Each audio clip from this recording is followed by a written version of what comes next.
I know it has been a long time since I have been around here on my channel. There has been so much going on. I've been trying new things, accomplishing new goals, so I have so much to catch you all up on.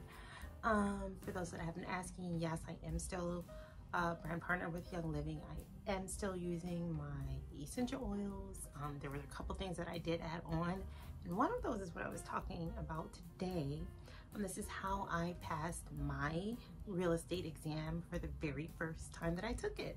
So I'm excited to give a little bit of tips on what I did. I do have some notes here because this is a very highly requested video. A lot of people want to know, hey, how did you do it? Some people have to take the real estate exam 2, 3, I've even heard of someone having to take it 10 times to pass it, if not more. So I was really excited to be able to pass it on my first time taking it, and I just wanted to share some of the things that I did. So number one is how I studied. When I study, I focus on not so much chapters, but I focus on the key terms. And so what that does is it helps me to identify, you hear the dog, it's not my dog, I'm actually visiting family, but it helps me to identify the term. And then what I also like to do is associate that with other terms that are included. So it helps me to just kind of do a word association to know what other chapters would be involved in the topic and kind of associate those topics. So that's number one. Number two is practice test. I took the Real Estate One Academy in Michigan. I'm licensed in Michigan. And so they offered so many practice tests. There were so many that you can do. And then also the state offered the practice test as well. And how I utilized the practice test was I took the test. They showed you which ones you got wrong. And so I just went back and restudied and kind of again went back to those key terms. What was it that I was missing and understanding about that? So that's kind of how I studied those key terms and used those practice tests so that I could really understand, like, what am I missing? What am I getting wrong? Why am I getting this wrong? What does this word have to do with another word? You know, and so I was able to just again associate those together, because it's so much information that if you just have it all just kind of jam-packed in there and you don't know what goes with what, the way that the questions are worded on the test, you really have to know the idea of the questions that are being asked. So that really, really helps to associate those key terms, understand when you're taking the practice test to, again, identify the terms that you're missing and not understanding, and study those. So that was number two. Number three is I used a state, it was for the state of Michigan, but I used an app, and the questions on that app are pretty true to the test. So again, they allow you, it was the Michigan Real Estate Test Prep app. I think it was like $9.99 or something. They tell you the ones that you got wrong again. So that's another one of the tests that I did.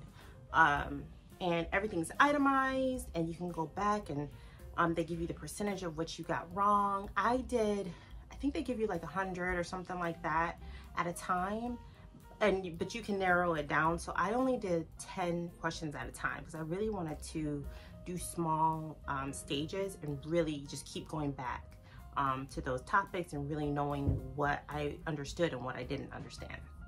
So that was number three. If there's an app you can take and you can use it. And then the next one was I studied incrementally.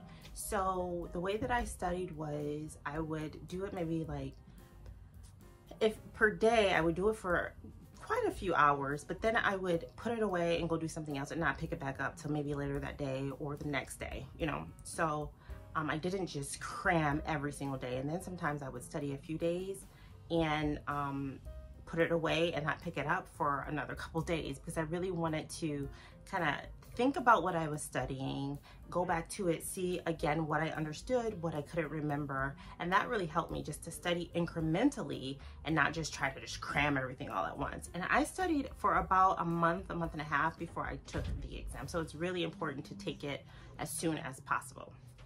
And then, so that was, let's see, that was number, I lost count. Where are we? 1, 2, 3, and That was number 4, was studying incrementally. And then number 5 would be just write it down, read it, speak about it when you're studying. Really have someone that you can really talk about the information with, and then that'll help you to just sound on the information even more, so that you're explaining it to somebody, because when you're explaining it to somebody else, you're in effect explaining it to yourself, and so that really helps. And then the last one is on test day, just getting the night before, getting enough rest.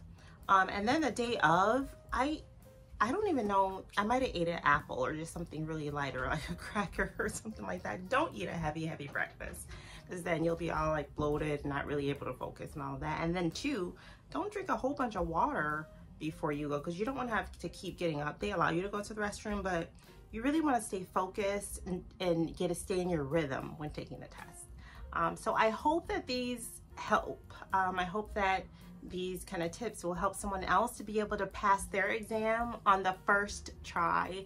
I was super excited to be able to do that. So if there are any questions, put them, in the chat, and I'll be happy to answer any questions that that you all have. Thanks. Bye. Bye guys, thanks for watching.